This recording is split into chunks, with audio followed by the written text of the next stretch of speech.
DCP hoi! Harambee! Nyinyi pia ni watu ya Wanta? Hata mimi niko hapo. Digiji yako kadi je nyinyi? Digiji yako kadi je nyinyi? Asanteni, tafadhali tuketi.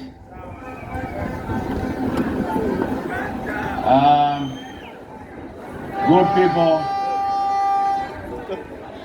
before I unveil one of the aspirants, the gubernatorial seat for Kiambu County, I wanted to say, unanisikia? Unanisikia huko nyuma? Yes, I told you. Wewe watu ya sound. Can you hear me huko nyuma? Yeah?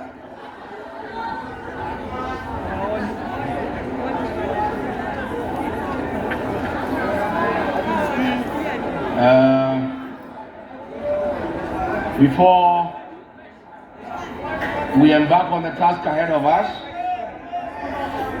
let me say a few things for the country.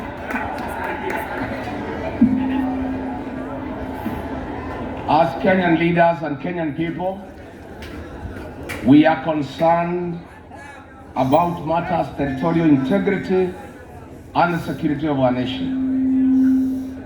For a long time now, Kenya's image is badly dented as a result of various activities by William Ruto and CS Interior Kipchumba Murkomen. Kenya's position in peace and security matters across the world is greatly mutilated as we speak. The Ministry of Interior and Coordination of the national government under Kipchumba Murkomen has failed Kenya. The CS Interior is the weakest link in the security of our nation, both internally and externally. President William Ruto and Kipchumba Murkomen are hosting war criminals from Sudan, and they are ones who supply weapons for murder and butchering of women and children in the Darfur region. As we speak, war criminals facing international sanctions, Hemeti and his 4 wives, they have been issued with diplomatic passports by Kipchumba Murkomen.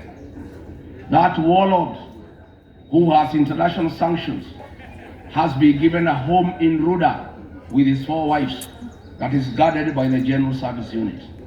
This is very embarrassing to the Kenyan nation, that a war criminal facing sanctions by the United Nations, the European Union, and indeed the whole world has been given refuge in Kenya and is enjoying privileges meant for the Kenyan people. A warlord and his family, a man who has butchered women and children, have been given diplomatic passports. They have been given a safe haven in Nairobi with a house in Ruda, guarded by the General Service Unit. We are telling the international community that dealing with Hemeti and other war criminals is not enough. You need to impose similar sanctions.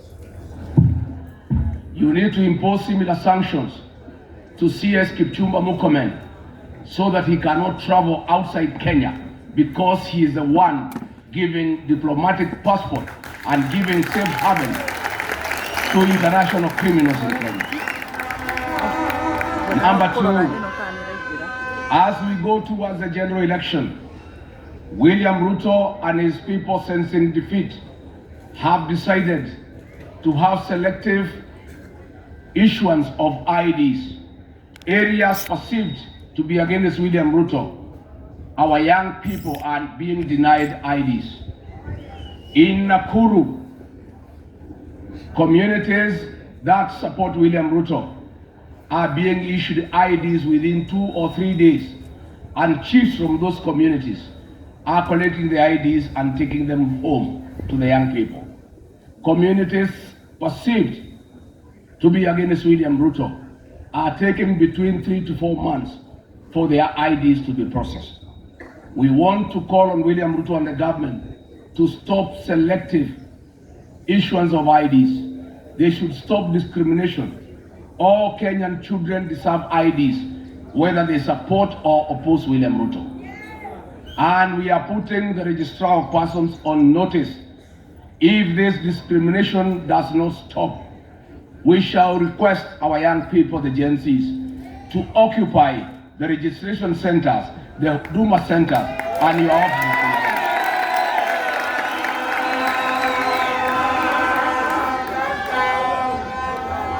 I want to take this opportunity to appeal to our young people, the Gen Zs.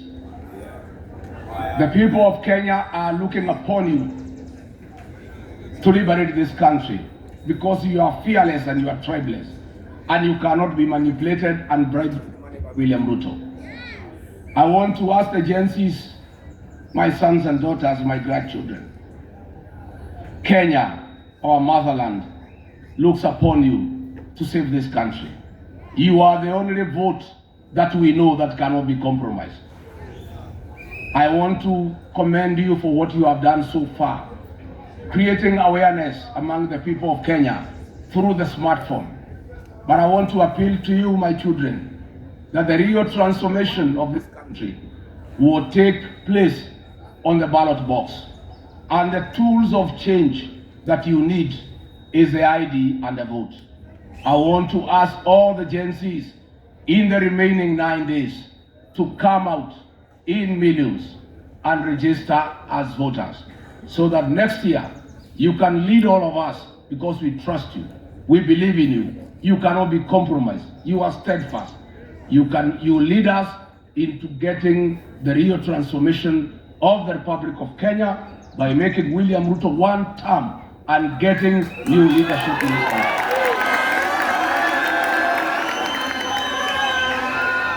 I want to tell the Gen Zs to bear with us and forgive us for having hijacked your slogan to Kokedi. We have no ill will. We are just envious. We like it. We are supporting what you have started. We are not taking away your slogan. We are saying you have done the right thing. You are leading and we are following. Let the young people continue leading us to register as voters. This address will not be complete without telling the people of Kenya the challenge that we face as a country in matters health. SHA, that monster by William Ruto and Aden Duale, is the greatest fraud since the history of independent Kenya. It was a scheme to steal 104 billion Kenya shillings from the people of Kenya. The previous NHIF had proposed a system upgrade at a cost of 800 million to address the challenges that were facing the defunct NHIF. William Ruto and company, in a scheme to defraud the people of Kenya and steal from them, came up with this monster called SHA and got a system that is costing 104 billion. Indeed, the truth of the matter is that they purchased the system at 1 billion shillings and they are stealing 103 billion from the people of Kenya. SHA cannot work and it will not work and it will collapse within 6 months. It was never meant to work. It was never meant to address the challenges that face the health sector. SHA was a scheme to defraud the people of Kenya 104 billion. When I hear Aden Duale saying SHA is working, he is talking to himself. William Ruto is talking to himself. If you listen to the ground along the country, you travel everywhere, SHA is not working.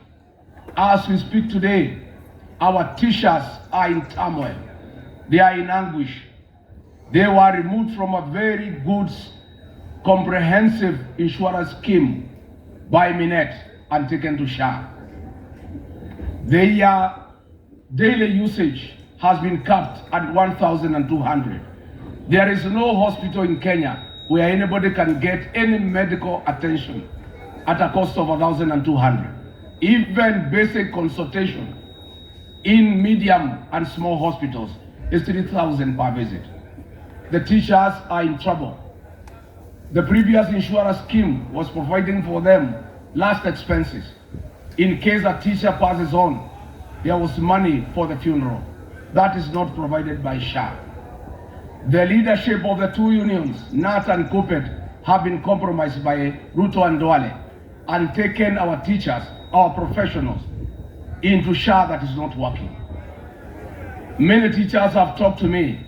I encourage them to demand from their union leaders the immediate exit from SHA and they go back to a private insurance that can take care of our teachers, our professionals, very important people who have a very important task to take care of our young children and to create the human resource required for the development of our country. The same challenge is facing our police officers. They were previously in a good insurance scheme by APA. Again, they have been taken to SHA. Most police officers have talked to me and they have really complained that SHA is not working. And the police officers are demanding that they should move from SHA. If that is not enough, SHA will not work. As we speak today, they have a debt of 98 billion to the defunct NHIF, to faith-based institutions, and to hospitals that have lodged claims. And as I said, the system, the network, the IT system that supports SHA is in Dubai, is not here in the country. I challenge Aden Duale to get the men and women of press before the state and show them where the IT capacity is domiciled here in Nairobi or elsewhere in the country. Claims are being processed in Dubai. And as I said, that company in Dubai, owned by Duale, is being paid 600 million every month on the 2nd of every month. And that is why there is no money to pay the other claims.